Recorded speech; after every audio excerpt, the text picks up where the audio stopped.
හැමෝම කියනවා ජපානයේ අච්චර වියදම ඇමරිකාවේ මෙච්චර වියදම. අපි බලමු රුසියාවේ කොහොමද කියලා. අඩු ගානට බඩු ගන්න පුළුවන්ද බැරිද? සාමාන්‍යයෙන් රූබල් 2000කට වගේ ගන්න පුළුවන් කොච්චර බඩු ටිකක්ද කියලා. මුලින්ම මං ආවේ කෑම කන්න.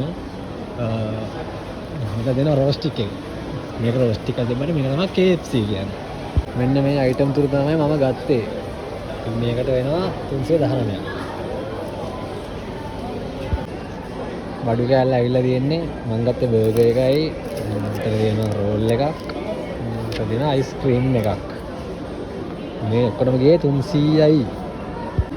ඊට පස්සේ මට අල්ලපු මේ සිඳපු උස්බෙකිස්තාන් කෙනෙක් මෙන්න මේ චිකන් ටික දුන්නා කනවාද කියලා අහලා. ඉතින් මම හිතන්නේ එයාලට කාලා කියලා වෙන්නේ නැති කොහොමද ඉතින් හොඳ වැඩක් කරේ. ඉතින් මම thank you කියලා ගත්තා.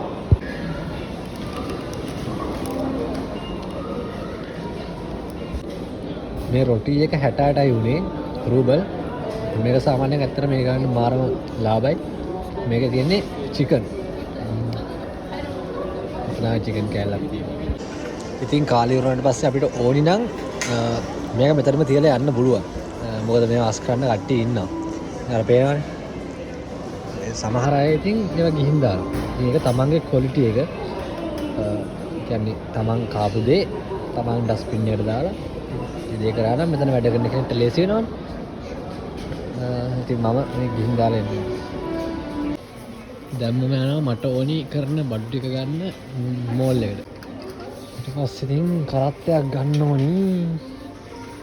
හොඳයි ඉතින් මේක තල්ලු කරගෙන යන්න කවුරු හරි හිටියනම් මොනව කරන්නද?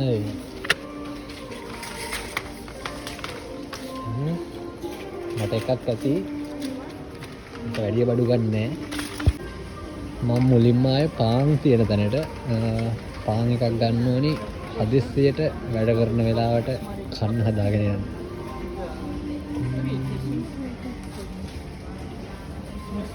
හත්ත දෙකයි 79යි බලමු. මං ගත්තා මේ පාන් එක තෝරලා මේකනේ 46යි.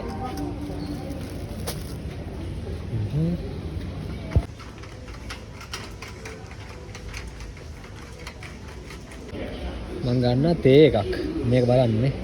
Greenfield Gold and Ceylon කොහොමද කියලා කියන්න ඕනේ.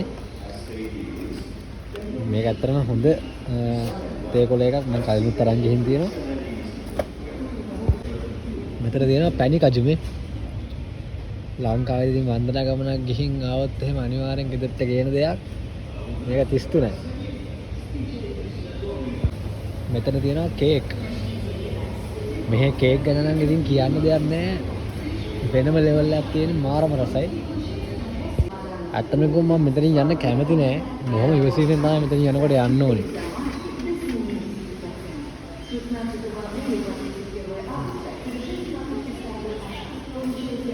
පේනවද ගණන් කොච්චර අඩුද කියලා. මේ තියෙන්නේ වයින්.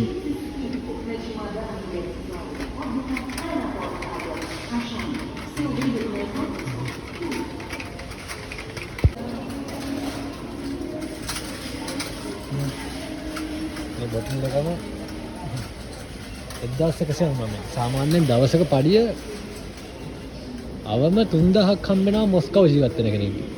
එතකොට හිතන්නකො ඉතින් දවසක පඩියෙන් හොඳට කාලා අඩියකුත් ගහලා ඉතුරු කරන්නත් පුළුවන්. 1000ක් විතර ඉතුරු කර ගන්නත් පුළුවන්.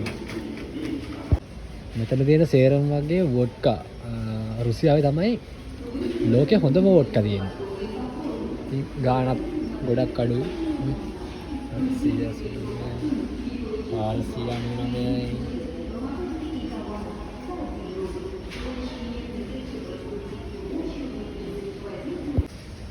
අර දුප්පතාගේ හිතවතා වගේ සීන් එකක් තියෙනවා මේ 129යි. පොකට් එකේ දාගෙන යන්න පුළුවන් බඩු මේ 83යි. වොඩ්කා එකක් සාක්කුවේ දාගෙන යන්න පුළුවන්. මෙතන තියෙන්නේ ෆ්‍රෙෂ් මාළු මේ පේනවනේ අයිස් කුට්ටියක් උඩ තියලා තියෙනවා. මම ගත්තා මෙන්න මේ කිරි එකක්. මේක උනේ 104යි. 164යි කියලා හිතාගන්න බෑදී. බලමු. මම ගත්තා බිත්තර එකක්. ඕන කෙනෙක් ඉන්නවා නම් පණි තියෙනවා එළියටම අරගෙන යන්නදී වෙනවනේ ගණන්. ඒක පොඩ්ඩක් ගණන් වැඩි. බෝතලයක් ගන්න එච්චර ගන්න. ඊට පස්සේ මං ආවා මීට් අයිටම්ස් තියෙන පැත්තට. එතන තියෙනවා කපලා තියෙන කුකුල් මස් එක. මේක හොඳයි. මොකද මට ඉතින් කප ඉන්න වෙලාවක් නැහැ. වැඩ නිසා. එතන තමයි එළවලු පරතුරු තියෙන තැන මම මෙතනින් ගත්තා. තක්කාලි ගත්තා, සුදු ලුණු ගත්තා, ලුණු ගත්තා, ගෝව ගත්තා, කැරට් ගත්තා. ඉතින් මේ සේරට මම හිතන්නේ 200කටත් වඩා අඩුවෙන් ගියේ. මේ මම බිල් එක පෙන්නන්න අන්තිමට. එතන තමයි නූඩ්ල්ස් තියෙන්නේ. එතන තියෙනවා රාමෙන් එක ඒවා තියෙනවා.